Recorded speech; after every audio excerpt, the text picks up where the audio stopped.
Hey guys, welcome back to the channel The Alpha Banker and my name is Chirag Chopra. So guys, अब prelims examinations and हो गए हैं और भाई अब टाइम आ गया है कि हम मेंस एग्जामिनेशन की प्रिपरेशन के बारे में कुछ सोचना चालू करें। अब भाई मेंस का थॉट आते ही सबसे पहला थॉट जो हमारे दिमाग में आता है वो ये कि भाई जीके की प्रिपरेशन कैसे चालू करें या जीके को पढ़ना कैसे चालू करें। बट गाइस, इस थॉट से पहले भी हमारे दिमाग में एक और कंफ्यूजन आता है और वो कंफ्यूजन ये कि क्या भाई हम प्रीलिम्स के बाद मेंस की प्रिपरेशन झट चालू कर दें या भाई प्रीलिम्स के बाद रिजल्ट का वेट करें। भाई कहीं ऐसा ना हो कि भाई हम मेंस की प्रिपरेशन चालू कर दें फिर हमारा एग्जाम ना निकले और हमारी सारी प्रिपरेशन वेस्ट हो जाए। अब इसलिए इस क्वेश्चन को 2 मिनट के लिए चेंज करते हैं और जीके कैसे पढ़ें से 2 मिनट के लिए इस क्वेश्चन को चेंज करके रखते हैं कि क्या हमें मेंस की अभी प्रिपरेशन चालू करनी चाहिए या नहीं। अब भाई जब भी हम एग्जामिनेशन हॉल से बाहर आते हैं ना प्रीलिम्स के एग्जाम देके, तब हमारे सामने दो बहुत बड़े डाउट्स होते हैं। पहला ये कि भाई मेरा प्रीलिम्स एग्जामिनेशन निकलेगा या नहीं, और दूसरा ये कि भाई मैं मेंस की प्रिपरेशन चालू कर दूं या नहीं। अब इन दोनों ही डाउट्स को मैं दो कैटेगरीज में डालना चाहता हूं, पहला बाय चांस और दूसरा बाय चॉइस। भाई देखो, जब हम प्रिपरेशन चालू करते हैं प्रीलिम्स की तो भाई हम पूरी मेहनत करते हैं, भाई दिन रात एक कर देते हैं, 100 अलग अलग सोर्सेस से मटेरियल इकट्ठा करते हैं, प्रैक्टिस करते हैं, फिर मॉक टेस्ट सीरीज खरीदते हैं, भाई मॉक टेस्ट लगाते हैं और प्रैक्टिस करते हैं और बाद में उसके बाद उसका रिवीजन करते हैं। और इतनी सारी मेहनत करने के बाद जब हम एग्जामिनेशन देने जाते हैं तो भाई हमारा एग्जामिनेशन हमारी एक्सपेक्टेशन के हिसाब से या तो अच्छा होता है या बुरा होता है, बट स्टिल हमें ये नहीं पता होता कि हमारा एग्जामिनेशन इस बार निकलेगा या नहीं। गाइस, यही तो खासियत होती है कॉम्पिटिटिव एग्जामिनेशन की कि भाई हमारा एग्जामिनेशन निकलेगा या नहीं ये हमारे ऊपर डिपेंड ना करते हुए उन 15 या 20 लाख बच्चों के ऊपर डिपेंड करता है जो हमारे साथ उस दिन एग्जामिनेशन में बैठे थे।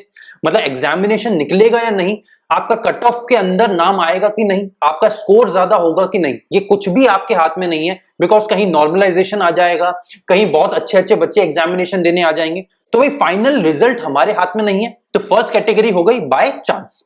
दूसरी कैटेगरी क्या है, बाय माय डिसीजन और बाय माय चॉइस, कि भाई क्या मैं मेंस की प्रिपरेशन राइट अवे चालू कर दूं। भाई देखो, आप मान के चलो कि भाई आज आप अपनी मेंस की प्रिपरेशन चालू कर देते हो, इसके बाद आपका प्रीलिम्स एग्जामिनेशन निकल जाता है, तो भाई आप राइट अवे सारे के सारे उन बच्चों से 15-20 दिन या 1 महीना आगे निकल जाओगे जो अभी रिजल्ट्स का वेट कर रहे हैं। और भाई इन सेकंड कंडीशन की भाई आपका अनफॉर्चुनेटली एग्जाम नहीं निकलता, भाई तब भी तो आप मेंस की प्रिपरेशन चालू कर चुके हो। तो आगे आने वाले जितने भी एग्जामिनेशंस हैं, चाहे क्लर्क हो चाहे पीओ हो, उन सबके प्रीलिम्स के लिए आप ऑलरेडी मेंस की तैयारी कर चुके हो। तो ये सोचो कि भाई प्रीलिम्स निकलना कितना इजी हो जाएगा आपके लिए, चुटकियों का काम हो जाएगा आपके लिए प्रीलिम्स निकालना, बिकॉज आप मेंस की प्रिपरेशन ऑलरेडी करते हुए आ रहे हो। मतलब मेंस की प्रिपरेशन राइट अवे चालू करना दोनों ही तरफ से बहुत ज्यादा फ्रूटफुल है और दोनों ही तरफ से बहुत ज्यादा एडवाइजेबल भी है। तो भाई फाइनली अपने फर्स्ट क्वेश्चन की तरफ आते हैं हम कि भाई जीके की प्रिपरेशन हम कैसे चालू करें। बिकॉज भाई जब भी जीके का नाम हमारे सामने आता है तो भाई हमारे सामने आता है वो बहुत बड़ा सा समुंदर जीके का, भाई जिसमें पूरी यूपीएससी की जीके होती है।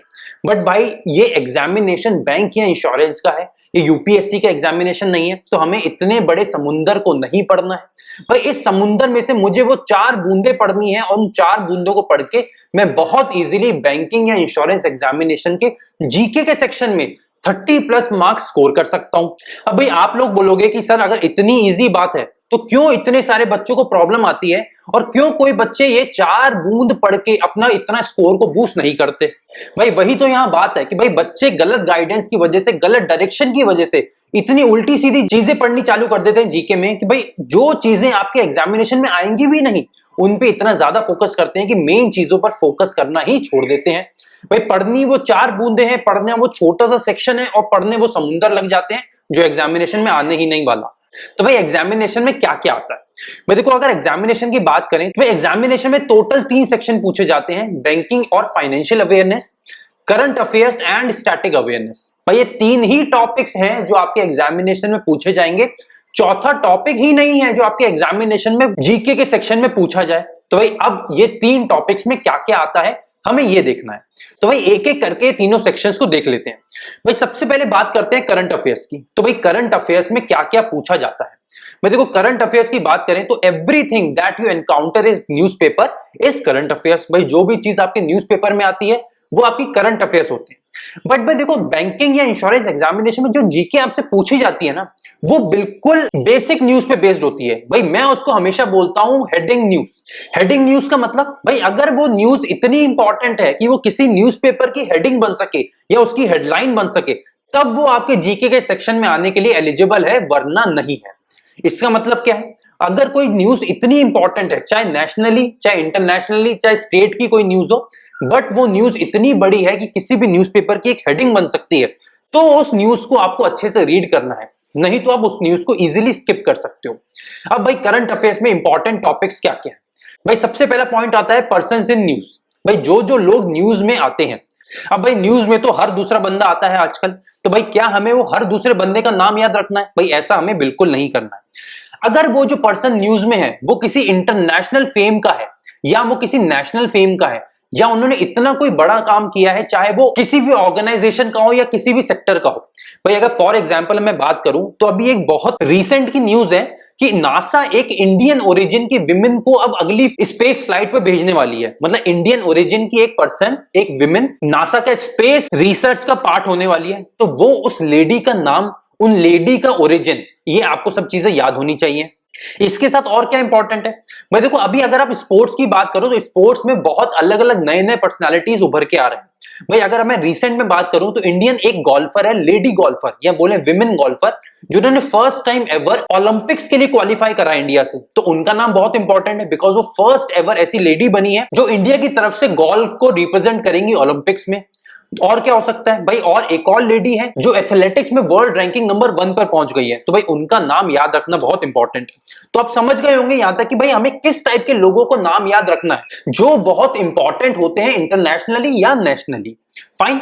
और क्या क्या हो सकता है भाई, अभी लेटेस्ट में प्रेसिडेंट ऑफ इंडिया ने 8 नए गवर्नर्स अलग अलग स्टेट्स को दिए हैं, तो उन 8 के 8 गवर्नर्स को along with their respective states आपको वो याद रखने जरूरी है। और क्या इंपॉर्टेंट होता है भाई, currency of a country and capital of a country. अब भाई आप बोलोगे कि भाई दुनिया में तो 200 के अराउंड कंट्रीज हैं, तो क्या हमें सबकी करेंसी और कैपिटल्स याद रखनी है? भाई ऐसा आपको बिल्कुल नहीं करना है। आपको भाई उन्हीं कंट्रीज का नाम याद रखना है जो डायरेक्टली और इनडायरेक्टली इंडिया से लिंक्ड हो।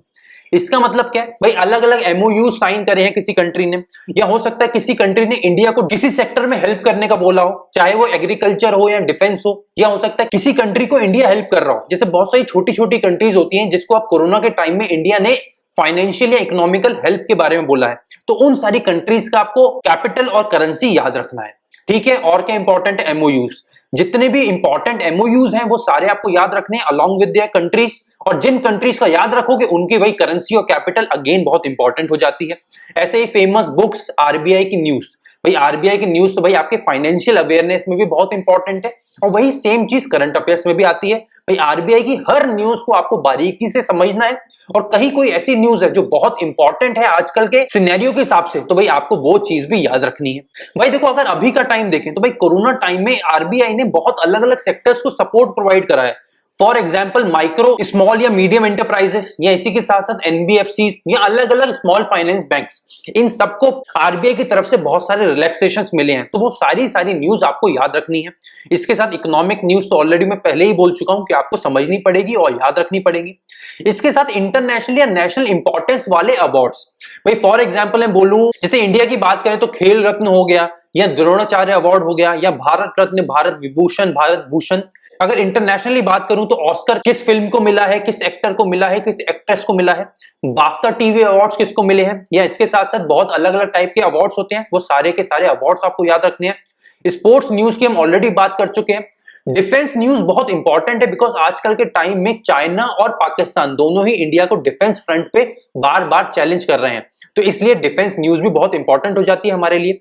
बायलेटरल अग्रीमेंट्स और एमओयूज ऑलमोस्ट सेम चीज है, तो जहां एमओयूज याद रखेंगे वहीं साथ साथ में आपको बायलेटरल अग्रीमेंट्स को भी ध्यान में रखना है। इसके साथ और क्या इंपॉर्टेंट है भाई, स्कीम्स ऑफ बैंक्स। भाई कोरोना टाइम में अलग अलग बैंक्स ने अलग अलग स्कीम्स निकाली थी। इसके साथ ही गवर्नमेंट ऑफ इंडिया ने भी बहुत सारी अलग अलग स्कीम्स निकाली थी जो वो इंप्लीमेंट कर रहे हैं थ्रू बैंक्स। भाई उनमें से एक स्कीम का नाम है पीएम स्वनिधि या पीएम किसान या केसीसी कार्ड्स। तो ये सारी वो स्कीम्स है जो बैंक्स बार बार लेके आते हैं जिससे बाकी सारे लोगों का हित में भला हो सके। तो ये सारी स्कीम्स आपको याद रखनी है। स्कीम्स बाय गवर्नमेंट ऑलरेडी मैं बोल चुका हूं। इसके साथ और क्या इंपॉर्टेंट है, एक्विजिशंस एंड मर्जर्स।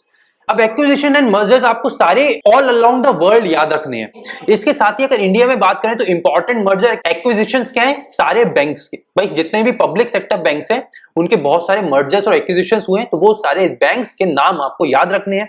उन बैंक्स की टैगलाइंस आपको याद रखनी है, उन बैंक्स का हेडक्वार्टर्स आपको याद रखनी है। अगर किसी बैंक ने किसी और बैंक के साथ इंपॉर्टेंट अग्रीमेंट करा है तो वो आपको याद रखना है, और उसके साथ साथ इंपॉर्टेंट टेक्नोलॉजीज आपको याद रखनी है।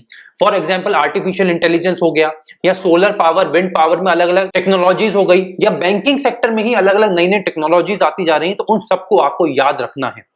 भाई यहां तक मैंने बहुत डिटेल में बात कर ली है करंट अफेयर्स की। भाई इससे बाहर करंट अफेयर्स नहीं जाएगा। और अगर मैं आपको करंट अफेयर्स के वेटेज की बात करूं तो भाई अराउंड 40 में से 22 से लेके 24-25 क्वेश्चन तक आपके अकेले करंट अफेयर्स से ही पूछे जाते हैं। मतलब अराउंड 55 से 60% क्वेश्चन पेपर तो आपका करंट अफेयर से ही क्लियर हो जाएगा। तो इसका मतलब करंट अफेयर्स बहुत ज्यादा इंपॉर्टेंट है हमारे एग्जामिनेशन पॉइंट ऑफ व्यू से। करंट अफेयर्स की डीपली बात हो गई। अब बात करते हैं अपने सेकंड टॉपिक की, जो कि होता है बैंकिंग और फाइनेंशियल अवेयरनेस। भाई ये क्या चीज है? भाई बैंकिंग और फाइनेंशियल अवेयरनेस में वो सारी की सारी चीजें आ जाती हैं जो भी कभी भी आपने बैंक में जाने के बाद या बैंक के बाहर या अपने घर में कभी भी सुनी है। फॉर एग्जाम्पल अगर मैं अभी आपको बोलूं कि भाई पासबुक क्या होता है, तो ये आपको पता होना चाहिए, बिकॉज एग्जामिनेशन में ये चीज आ सकती है। भाई अगर मैं अभी आपको बोलूं कि भाई चेकबुक क्या होती है, तो भाई आपको पता होनी चाहिए कि चेकबुक क्या होती है। एक चेक कितने टाइम के लिए वैलिड होता है, या डीडी क्या होता है, वो कितने टाइम के लिए वैलिड होता है। इसके साथ ही साथ और क्या इंपॉर्टेंट है, भाई निगोशिएबल इंस्ट्रूमेंट्स क्या होते हैं। भाई क्या चेक एक निगोशिएबल इंस्ट्रूमेंट है कि नहीं, डीडी एक निगोशिएबल इंस्ट्रूमेंट है कि नहीं, भाई प्रॉमिसरी नोट एक निगोशिएबल इंस्ट्रूमेंट है कि नहीं। और क्या इंपॉर्टेंट है भाई, और बहुत सारी चीजें इंपॉर्टेंट है। फॉर एग्जांपल मैं बात करूं तो ट्रेजरी बिल्स, ट्रेजरी बिल्स क्या होते हैं, या एक और चीज होती है कमर्शियल पेपर, कमर्शियल पेपर्स क्या होते हैं, इनकी वैलिडिटी क्या होती है, ये किस अमाउंट में इश्यू करे जाते हैं। या और मैं बात करूं तो भाई गवर्नमेंट सिक्योरिटीज क्या होती हैं, कितने टाइप के एटीएम्स होते हैं, अलग अलग टाइप की करेंसी कौन कौन सी इंडिया में लॉन्च होती जा रही है, उनका साइज क्या है, भाई 2000 के नोट का साइज क्या है। ये सारी की सारी चीजें आपके बैंकिंग या फाइनेंशियल अवेयरनेस में आएगी। भाई अगर टॉपिक वाइज बात करूं तो बैंकिंग हिस्ट्री आ जाएगा उसमें, आरबीआई का स्ट्रक्चर आ जाएगा उसमें, टाइप ऑफ बैंक अकाउंट्स, भाई टाइप ऑफ बैंक अकाउंट्स क्या होते हैं। भाई अगर मैं आपको आज बोलूं कि भाई एफसीएनआर अकाउंट क्या होता है, भाई एफसीएनआर एक फॉरेन करेंसी अकाउंट होता है, तो भाई एफसीएनआर का आपको फुल फॉर्म पता होना चाहिए। इसके साथ ही एक एनआरओ अकाउंट होता है, एक एनआरई अकाउंट होता है, वो आपको पता होने चाहिए। भाई normal savings account, current account, या इसके साथ ओवरड्राफ्ट की फैसिलिटीज के बारे में आपको पता होना चाहिए। एनपीए क्या होते हैं, भाई एनपीए कितने टाइप के होते हैं आपको पता होना चाहिए। एनपीए की जहां बात होती है वहां सरफेसी एक्ट आता है, तो सरफेसी एक्ट के बारे में आपको पता होना चाहिए। सरफेसी का फुल फॉर्म आपको पता होना चाहिए। डीआईसीजीसी क्या होता है, डीआईसीजीसी इंश्योरेंस गारंटी कॉर्पोरेशन है। इसका काम क्या होता है, पहले 1 लाख तक गारंटी देता था, अब इसकी लिमिट को बढ़ा दिया है। तो भाई अब लिमिट कितनी बढ़ गई है वो आपको मुझे नीचे कमेंट सेक्शन में बताना है। तो ये सारी की सारी वो चीजें हैं जो कॉमनली बैंकिंग सेक्टर में यूज होती हैं, और एक एग्जामिनर ये मांगता है आपसे कि भाई एग्जामिनेशन में आने से पहले ये सारी चीजें आपको पता होनी चाहिए। और क्या आता है भाई, टाइप ऑफ मनी ट्रांसफर, भाई एनईएफटी, आरटीजीएस हो गया, ये सारे आईएमपीएस हो गया, यूपीआई हो गया, फोन पे, गूगल पे जो आप यूज करते हैं वो सारे मनी ट्रांसफर हो गए। एटीएम कितने टाइप के होते हैं, कार्ड्स कितने टाइप के होते हैं, कितने टाइप के रिस्क होते हैं, भाई credit risk, reputation risk, market loss, अलग अलग टाइप के रिस्क होते हैं, वो आपको पता होने चाहिए। ऑम्बड्समैन के रोल पता होने चाहिए, बेसल नॉर्म्स पता होने चाहिए, नेगोशिएबल इंस्ट्रूमेंट ऑलरेडी बात कर चुके हैं, गवर्नमेंट सिक्योरिटीज की ऑलरेडी बात कर चुके हैं। ये वो टॉपिक्स हैं जो आपको ऑलरेडी पता होने चाहिए। और भी बहुत सारे टॉपिक्स हैं भाई, ये और बहुत सारे टॉपिक्स आ गए। फॉर एग्जांपल भाई एनबीएफसीज जो मैं ऑलरेडी बात कर चुका हूं, एनबीएफसीज के बारे में आपको पता होना चाहिए, कितने टाइप की इंडिया में एनबीएफसीज हैं। फाइनेंशियल रेगुलेटर्स कितने हैं इंडिया में, भाई सेबी हो गया, नाबार्ड हो गया, आरबीआई हो गया, ये कितने टाइप के अलग अलग रेगुलेटर्स हैं आपको ये पता होना चाहिए।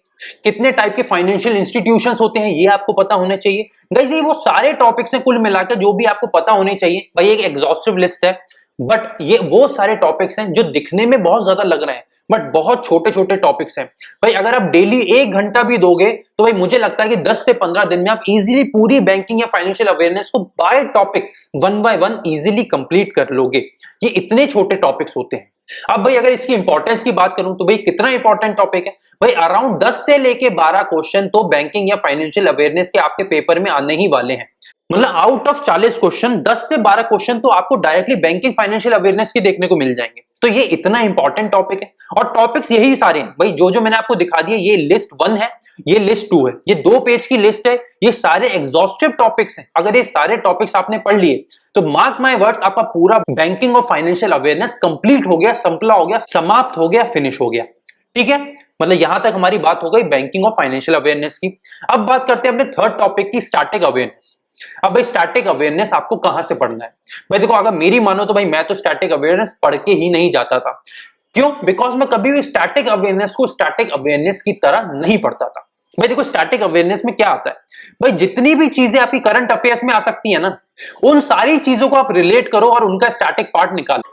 भाई अगर फॉर एग्जांपल बात करें तो भाई इंडिया ने अभी लद्दाख में एक बॉर्डर सिक्योरिटी फोर्सेस की मदद से सबसे ऊंचा पुल बनाया है। तो वो सबसे ऊंचा पुल बना है, तो अब ये भाई ये हो गया करंट अफेयर्स। बट यहां का स्टैटिक क्या हो गया, वो किस नदी के ऊपर बना है, वो किस रिवर के ऊपर बना है। जिस रिवर के ऊपर बना है उस रिवर का नाम आपको पता होना चाहिए, वो रिवर किस किस स्टेट में से निकलती है ये आपको पता होना चाहिए।